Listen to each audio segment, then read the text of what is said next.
There was something that I saw recently during some drama surrounding Nick Fuentes that I thought was, funnily enough, like a reaffirmation of my positions here. So, with the drama with Nick Fuentes being unveiled to be a boy, a little loving boy, cat boy who loves, you know, there were some other Nazis who were talking about Fuentes and the drama within Fuentes, and they said something that I think is actually really, really like important for us to internalize. And that thing is that, do you guys remember the war between Fuentes and Turning Point USA? Remember back in like 2019 where some groypers showed up at a TPUSA conference and harassed like the black gay guy up there? How does it win the culture war? Like that type of thing. Remember that? Well, the other Nazis, the non-Fuentes Nazis, were talking about why Nick Fuentes went from being like kind of an optics guy to just screaming about how he loves Hitler and hates Jews. And what they said was, you know, Charlie moved right. Now that there's not really any real difference between Charlie Kirk and Nick Fuentes' positions anymore, Fuentes has to distinguish himself by going full-on anti-optics, woo-woo Hitler bullshit, you know? Essentially, these Nazis, full-on Nazis, admitted self-appointed Nazis, were saying, yeah, he had to distinguish himself because there's not really a political difference between Nick Fuentes and Charlie Kirk anymore. And that's true. Charlie Kirk is a supporter of basically every single position that the alt-right identified itself by, just with a very thin veil of dog whistles. You can go look at his Twitter. It's basically not any different from how alt-righters talked back in like 2019, 2020. He leads Turning Point USA, which is a very powerful subsidiary group underneath the Republican Party. This is the place that we're in right now. Nazi talking points are mainstream conservative talking points now. That's where we're in. We've got two political parties. We have milquetoast liberalism, centrism with some progressives in there, and then we've got a Republican base of anything ranging from neocons to neo-Nazis supporting politicians whose political positions are closer to the neo-Nazis than the neocons. That's where we're at right now. You understand? So if anybody believes that my rhetoric has been alarmist in the recent past, then I would encourage you to pay a little more attention to the direction things are heading.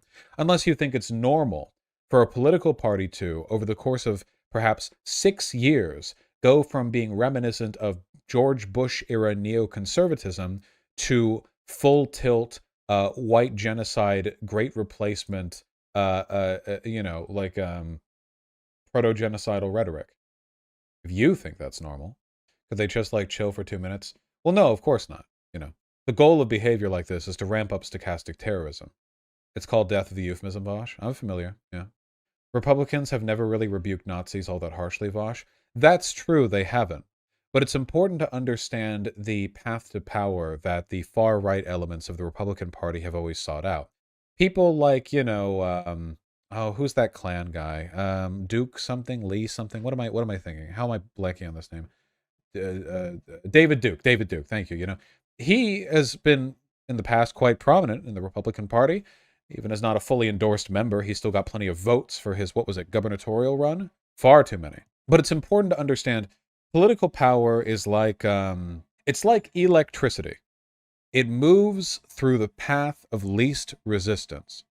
See, back in the 1950s, there were a lot of Nazis. Well, there were a lot of Nazis in the Democrat and Republican Party. I apologize for the truck outside. Anyway, it's the path of least resistance. You know, back in the 1930s, the Nazis actually held quite a bit of sympathy in the United States. After all, many Nazi policies were based on or inspired by things that we had done. American eugenesis, the American genocide of the Native Americans. You know, the Nazis admired much of what we had done, and Americans admired them right back.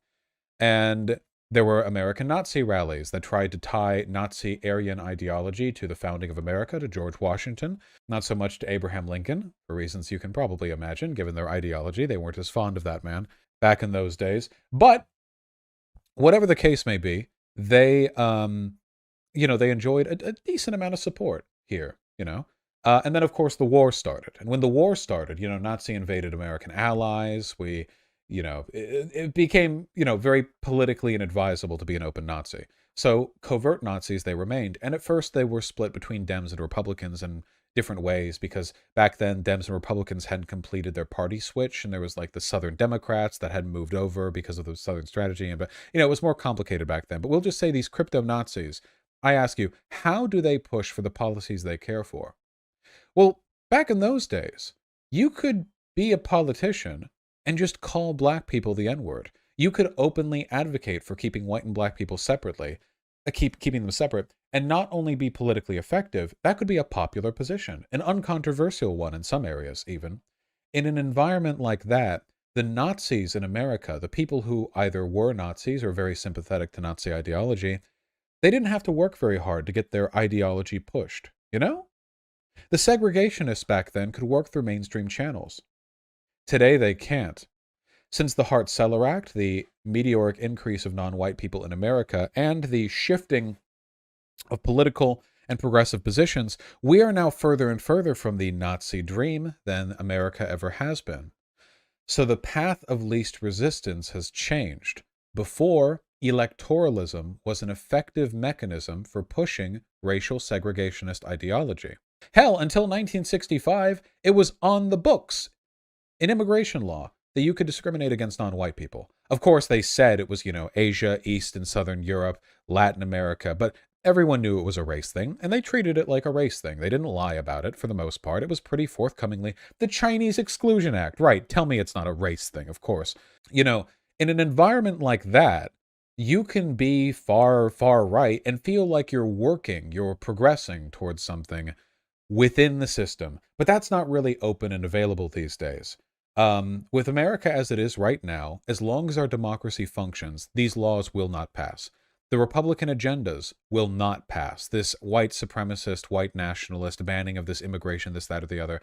This won't happen. And maybe the Republicans get a lucky sweep one election year. Whatever they do is going to be undone the next sweep, So the far right understands the path of least resistance to their political positions is no longer electoralism.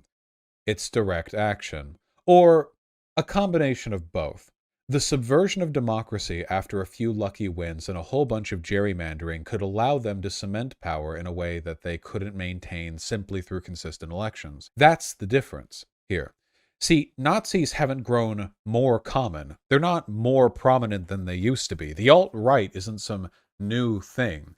The ideological tendencies that led to this point, the hatred of Jewish people, of non-white people, the hatred of gender non-conforming individuals, the belief that homosexuality is degenerate, all these things, they're not new. They've been around and prominent in America for a long time. All you have to do is go back a couple decades and you can find these positions being espoused more openly and more frequently than anything you see today, even with the existence of the alt-right. And yet, an opportunity has presented itself. And that's what I'm worried about. Even if the American people are majority on board with basic progressive positions, or at the very least not on board with a full-on fascist takeover of the government, I don't think the American people have to be on board with the end to a democracy. That's what the end to democracy means, that the people don't have to be on board with it. You understand what I'm getting at?